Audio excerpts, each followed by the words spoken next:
So Banyule's Wildlife Corridors program for schools is a three-step program. The first step is to do a habitat survey or a biodiversity audit of the school grounds. The second step involves a school action day where the students take some actions to improve habitat in their school grounds. And then the third step is to do a community revegetation day down at one of our wonderful parks and reserves in Banyule. So our first step is to do a biodiversity audit or a habitat survey of the school grounds, and the students look at aspects of habitat and they rate their school out of 100 for habitat values in their school. The second part of the program is a student action day, and the students from their habitat survey, they decide some actions that they wanted to take in their school grounds, and that might involve planting Indigenous plants in their school grounds to improve biodiversity and habitat in their school grounds. So at our revegetation days in our parklands, we have a variety of activities, and the unique part about it is that the activities are actually run by secondary students. So the secondary students mentor the primary school students who come on and take part in the day. As part of their learning and becoming leaders in the community, we're giving the responsibility to them. We've trained them up on how to run this activity themselves, so that we've got some kids teaching the primary school students. So this concept of kids teaching kids, they respond really well for it. It's a great opportunity for our students to get some experience showing leadership with the younger students, and they are completing their Duke of Edinburgh Award, so this satisfies the service component, and they also get direct experience with land management practices.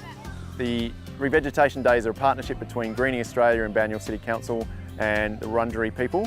So the students are welcomed by a welcome to country by one of our local Wurundjeri elders. The smoking ceremony is a cleansing ceremony.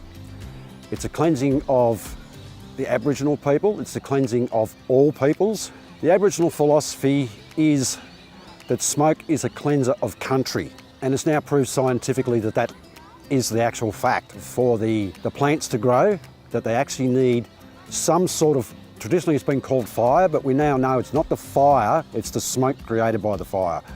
And we use that also, it cleanses the bush but also cleanses our spirits or our souls for those who come from different religions. Then they take part in a revegetation activity, which is putting Indigenous plants back in the landscape in our parks. So today we're taking different groups of students through revegetation projects. We're hoping to get them directly involved in nature, a lot of planting stuff. We're going to try and link the importance between habitat structure and the importance of what they're doing with enhancing the environment.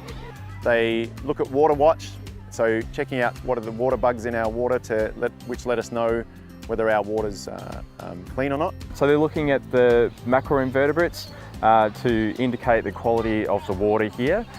So learning about the biodiversity within the water and how that relates to problems with pollution and water quality. They also take part in a nest box building activity. And we talk about why they have to make nesting boxes, because we don't have the amount of tree hollows that we need anymore. And they also take part in a cooking program with the Outdoor Ed students where they're taught to cook on trangias. The other activity that we run also is a cultural awareness program that the Wurundjeri people run for us.